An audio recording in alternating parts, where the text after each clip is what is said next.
नौमान रात भर अपनी माँ की बातों के बारे में सोचता रहता है।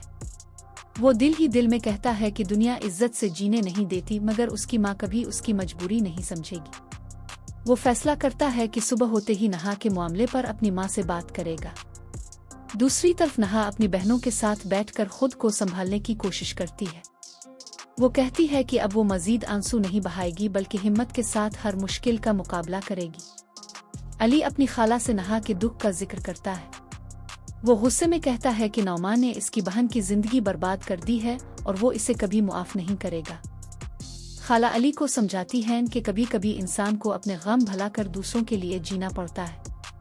वो मशवरा देती हैं कि अगर मुमकिन हो तो नहा को इसके शौहर के घर भेज देना चाहिए ताकि इसका घर आबाद हो जाए। अली इस बात से सख्त इख्तिलाफ करता है। वो कहता है कि नहा इस शख्स के साथ कभी खुश नहीं रह सकती जिसने जबरदस्ती इससे शादी की हो। इसके नजदीक इसकी बहन किसी सूरत बोझ नहीं। कुछ देर बाद चंद महल्लेदार औरतें अलीजे के घर आती हैं। वो अफसोस करने के बहाने नहा के बारे में तरह तरह की बातें और ताने देना शुरू कर देती है। अलीजे फौरन उनकी बात काट देती है और साफ कहती है कि नहा ना भागी थी और ना अपनी मर्जी से शादी की थी, बल्कि इसे अगवा करके जबरदस्ती निकाह किया गया था, जो एक संगीन जुर्म है। पड़ोसनें फिर भी बातें बनाती रहती हैं और कहती हैं कि अब नहा सारी जिंदगी अपनी बहनों पर बोझ बनकर रहेगी। ये सुनकर अलीजे का सब्र जवाब दे जाता है और वो सबको घर से निकल जाने का कह देती है। दूसरी तरफ अलमैर अपने किए पर शदीद पशेमान होता है। इसे याद आता है कि अलीजे इस पर कितना भरोसा करती थी, मगर इसने इसी एतमाद को तोड़ दिया। वो माजी को याद करते हुए अफसोस करता है कि अगर इसने वक्त पर सच बोल दिया होता तो शायद राशिद चचा आज जिंदा होते और इतने रिश्ते न टूटते। उधर घर की माली हालत भी खराब होती जा रही है। दुकान से आमदनी कम हो गई है और जमा पूंजी भी खत्म होने लगी है।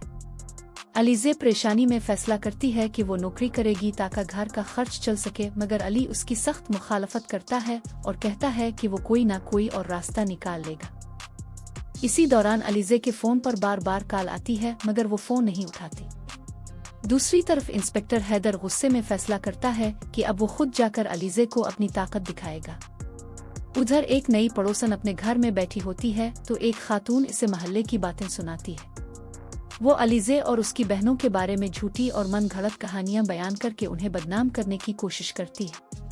वो यहाँ तक कहती है कि इन तीनों बहनों की वजह से पूरा मोहल्ला बदनाम हो गया है और लोगों को उनसे दूर रहना चाहिए।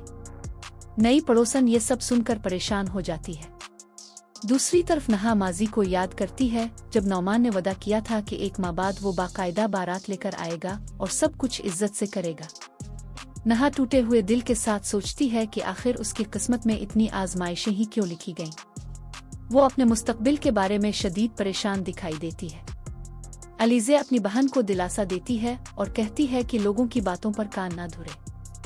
वक्त गुजर जाएगा और सब कुछ बदल जाएगा, इसलिए इसे आराम करना चाहिए।